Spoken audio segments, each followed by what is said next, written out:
New at 11, Special Counsel Jack Smith says in a new report that his team stood up for the rule of law as it investigated President-elect Donald Trump's efforts to overturn the results of the 2020 election.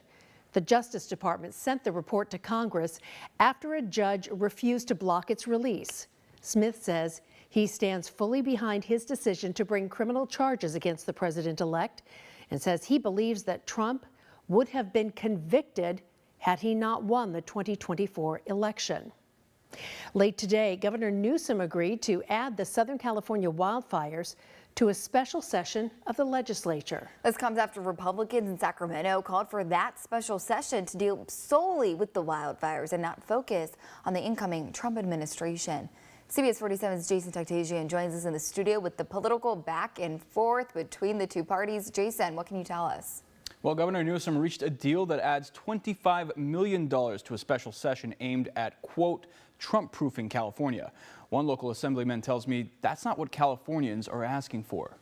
Republicans are standing together. We're calling for action, immediate action on recovery to help ensure that these communities recover from this disaster. California Republicans calling for Governor Newsom to hold a special session to tackle wildfires. We should not be distracted by a special session to pay more government lawyers to sue Donald Trump. Republicans say this special session would increase funding for wildfire prevention, enhance criminal penalties for arsonists, and stabilize the insurance market, to name a few. Valley Representative David Tangipa was at the press conference in Sacramento. There are more areas that are under risk of more wildfires. If it's going to happen in January and it's happening in LA, it will happen in the High Sierras. Tangipa called out Governor Newsom for approving an additional $25 million bill to be included in the special session, one for battling the Trump administration and one for immigration resources. This $50 million should be designated to what Californians are really thinking about today, and I don't think that they're thinking about some person in D.C. right now.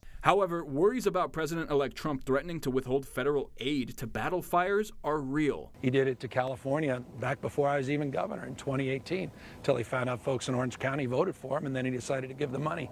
So he's been at this for years and years and years. State Senate Budget Committee Chair Scott Wiener announced the additional funding, saying California faces two massive challenges. One being, quote, an incoming federal administration that has vowed to make it harder for Los Angeles to recover by withholding disaster relief and deporting immigrant Angelenos who have been impacted by the fires and who are actively helping their neighbors, end quote. I asked Tangipa about Trump threatening to withhold funds from California and if Democrats' special session would ultimately mean federal funding reaches the state. If we feel like we're going to lose out on federal funds, then that probably means that California is doing something that, one, the federal government that is elected doesn't coincide or at least agree with. And so when we're looking at it that way, it's not California's way or not.